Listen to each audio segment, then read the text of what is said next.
اعوذ باللہ من الشیطان الرجیم، بسم اللہ الرحمن الرحیم۔ میں آپ کی میزبان نور زہرا نقوی مدرسہ تعلیم القرآن کی طرف سے، اور آج ہم جس موضوع پر گفتگو کریں گے وہ شکیات نماز کا پارٹ 2 ہے، پھر اس میں ہم جزء نماز میں شک پر گفتگو کریں گے، اور اس موضوع پر گفتگو کرنے کے لیے ہمارے ساتھ موجود ہیں مدرسہ تعلیم القرآن کی طلبہ خواہر کرن حیدر۔ جی خواہر، السلام علیکم ورحمۃ اللہ وبرکاتہ۔ وعلیکم السلام ورحمۃ اللہ وبرکاتہ۔ خواہر، جیسے کہ میں نے بتایا کہ آج ہم جزء نماز میں شک پر گفتگو کریں گے، تو آپ بتائیے گا کہ جزء نماز میں شک سے کیا مراد ہے؟ یہ آپ نے بہت ہی ضروری سوال کیا۔ یہاں میں ایک بات کہنا چاہتی ہوں کہ ہمیں نماز میں شک 3 طرح سے پیش آتے ہیں۔ سب سے پہلے جزء نماز میں شک، دوسرا اصل نماز میں شک، تیسرا رکن نماز میں شک۔ آپ نے بہت اچھا سوال کیا کہ جزء نماز میں شک سے کیا مراد ہے، تو یہاں تھوڑی سی توجہ کی طلبگار ہوں کہ جزء نماز میں شک سے مراد کہ نماز کی کسی بھی جز میں شک کرے، مثلا اگر کوئی تشہد میں شک کرے، الحمد میں شک کرے یا دوسری سورہ میں شک کرے تو اسے جزء نماز میں شک کہتے ہیں۔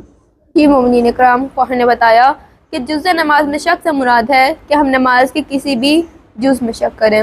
تو خواہر آپ بتائیے گا کہ اگر کوئی نماز کے کسی جز میں شک کرتا ہے تو اس کی نماز کا کیا حکم ہے؟ یہ آپ نے بہت ہی اچھا سوال کیا، اور ہمیں اس کی طرف توجہ کرنی چاہیے کہ اگر جزء نماز میں کسی کو کوئی شک پیش آ جاتا ہے تو اس صورت میں اس کو کیا کرنا چاہیے۔ یہاں میں بتانا یہ چاہوں گی کہ اگر کسی کو جزء نماز میں کوئی شک پیش آ جاتا ہے، سب سے پہلے بتانا چاہوں گی کہ اس کی 2 صورتیں ہیں۔ سب سے پہلی صورت، اگر کسی کو جزء نماز میں شک ہو جاتا ہے اور وہ ابھی اگلے جز میں نہیں گیا، اگلی چیز میں داخل نہیں ہوا، مثلا اگر کوئی شک کرے کہ میں نے الحمد صحیح پڑھی ہے یا نہیں پڑھی اور ابھی وہ دوسری سورہ نہیں پڑھا، تب اس کے لیے ہے کہ وہ الحمد کو دوبارہ پڑھ لے، اپنے شک کو دور کر لے، کیونکہ ابھی اس کا وقت ہے۔ لیکن دوسری صورت کہ اگر کوئی دوسرے جز میں چلا گیا ہے، اگر کسی کو شک ہو جاتا ہے کسی جز کے متعلق اور وہ اگلے چیز میں داخل ہو گیا، اگلے جز میں چلا گیا ہے، مثلا اگر کوئی دوسری سورہ پڑھتے ہوئے شک کرے کہ میں نے الحمد صحیح پڑھی تھی یا نہیں، اب کیونکہ وہ اگلی چیز میں داخل ہو چکا ہے، اس لیے اس کے لیے ہے کہ وہ اس شک کی پرواہ نہ کرے۔ مثلا اگر کوئی تشہد میں یا سجدہ کرتے ہوئے شک کرے کہ میں نے رکوع صحیح کیا تھا یا نہیں، اب کیونکہ وہ اگلی چیز میں داخل ہو گیا ہے، اب اس کے لیے ہے کہ وہ اپنے شک کی پرواہ نہ کرے۔ جی خواہر، آپ نے بہت اچھا واضح جواب دیا ہے،